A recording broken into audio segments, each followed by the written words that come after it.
देखो ये है एस्किमो जनजाति, ठीक है, एस्किमो जनजाति समझते रहना तुम लोग भी, ठीक है, सही करो। एस्किमो जनजाति, इसका मैंने क्या पढ़ाया था अभी, इसका अर्थ क्या हुआ, कच्चा मांस खाने वाले, ऐसे लोग जो कच्चा मांस खाते हैं, तो एस्किमो जनजाति ने हम कहते हैं जो कच्चा मांस खाते हैं, ये एस्किमो जनजाति है इसका। और ये रहते कहाँ है, इनकी स्थिति क्या है, इनकी स्थिति है उच्च अक्षांशों पे ये रहते हैं,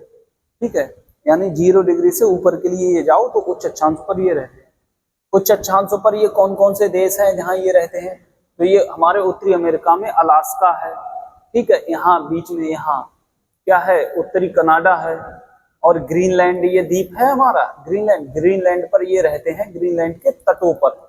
ये रहते हैं, और साइबेरिया पर रहते हैं। साइबेरिया में ये जो रहते हैं इन्हें हम याकूत कहते हैं, याकूत नाम से इन्हें जानते हैं, और स्कैंडिनेविया में ये रहते हैं,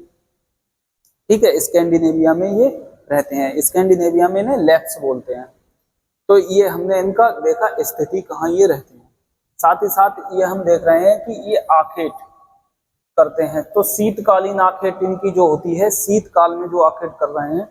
तो इसमें एक विधि रहती है माऊपाक, एक होती है इतुरपाक। माऊपाक में ये क्या कर रहे हैं, ये देखते हैं जो झील है, शीतकाल में झीलें जम जाती हैं, तो जमी हुई झीलों पर ये होल करते हैं, गड्ढा कर दिया इन्होंने, और यहाँ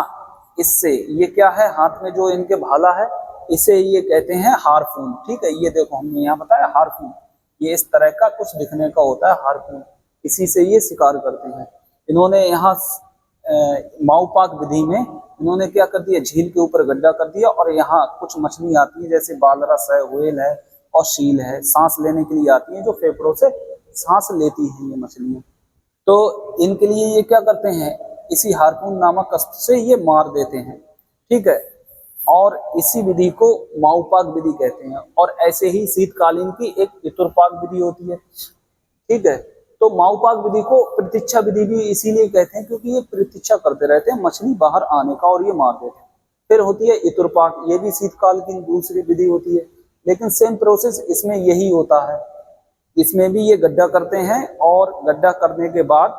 फिर क्या रहता है, यहाँ चारा डालते हैं, ठीक है, इसे चारा डाल विधि भी कहते हैं, चारा डाल देते हैं, जैसे ही मछली बाहर आती हैं और मछलियों को ये मारते हैं।